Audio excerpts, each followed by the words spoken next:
Hello বন্ধুরা, village kitchen with অনুজ আপনাদের জন্য নিয়ে এসেছে একটি মজার রেসিপি, সুজি কচু দিয়ে রুই মাছ রান্না। তো তার জন্য কি কি লাগবে, কিছু পরিমাণ সুজি কচু নিয়ে নিতে হবে এবং সেগুলো ভালোভাবে কেটে ধুয়ে নিতে হবে। একটি পাত্র গ্যাসের উনুনে বসিয়ে দিয়ে ঢেলে নিতে হবে জল এবং তারপর সুজি কচুগুলো দিয়ে সামান্য পরিমাণ নুন দিয়ে দেবেন যেন সুজি কচুগুলো ভালোভাবে সেদ্ধ হয়ে যায়।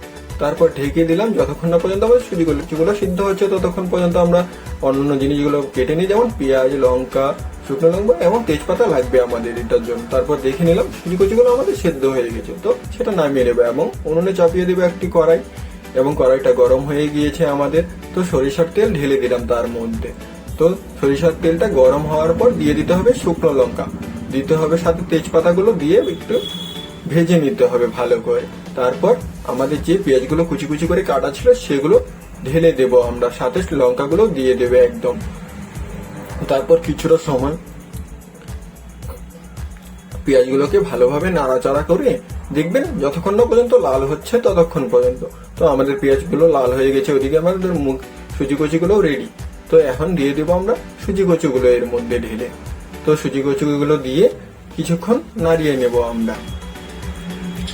তো সুজি কচুগুলো নাড়িয়ে নিয়ে দিয়ে দিব আমরা এর মধ্যে কিছু গোটা জিরা।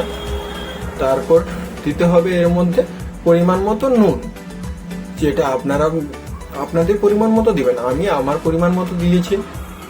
তো দিয়ে ভালোভাবে নাড়িয়ে নেব যতক্ষণ না পর্যন্ত এটা ভালোভাবে মাখা মাখা হয়ে ভাজা হয়ে যাচ্ছে। তো মাখা হয়ে গেলে, ভাজা হয়ে গেলে দিয়ে দেবো পরিমাণ মতো জল যেন কষানো এবং মশলাটা দেওয়া যায়। তারপর দিয়ে দিলাম পরিমাণ মতো হলুদ, দিয়ে দিলাম পরিমাণ মতো জিরা গুঁড়ো এবং দিয়ে দিব পরিমাণ মতো শুকনো লঙ্কা গুঁড়ো। তো আমাদের এসব দেওয়া হয়ে গেলে পরিমাণ মতো, তো কিছুক্ষণ অপেক্ষা করতে হবে এবং ভালোভাবে খুন্তি দিয়ে সেটাকে নাড়িয়ে চাড়িয়ে মিশিয়ে নিতে হবে যেন সবটা সুন্দর করে আমাদের জলের সাথে লিকুইড ফর্মে এসে যায় এবং অপেক্ষা করতে হবে যতক্ষণ না পর্যন্ত সেটা ভালোভাবে জাল হয়ে মাখা মাখা হচ্ছে। তো আমাদের এদিকে প্রায় হয়ে গিয়েছে কষানো। এইভাবে কষানো হয়ে গেলে তারপর আপনাদের দেখতে হবে যখন কড়াইয়ের মধ্যে হালকা হালকা লেগে ধরছে কষানোটা, তখন দিয়ে দিবেন পরিমাণ মতো ঝোল যতটা আপনাদের প্রয়োজন। তো ভালোভাবে হয়ে গেলে এদিকে আমাদের মাছগুলো, রুই মাছগুলো আগে থেকেই ভাজা ছিল, তো ওইটা আর দেখালাম না, সবাই মাছ তো ভাজতেই পারেন।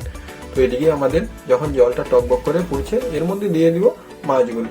তো দিয়ে তারপর অপেক্ষা করতে হবে যতক্ষণ না পর্যন্ত জলটা একটু কমে আসছে। তো জলটা আমাদের এদিকে শুকিয়ে আসছে প্রায়, তো আমাদের রান্না ওইদিকে কমপ্লিট।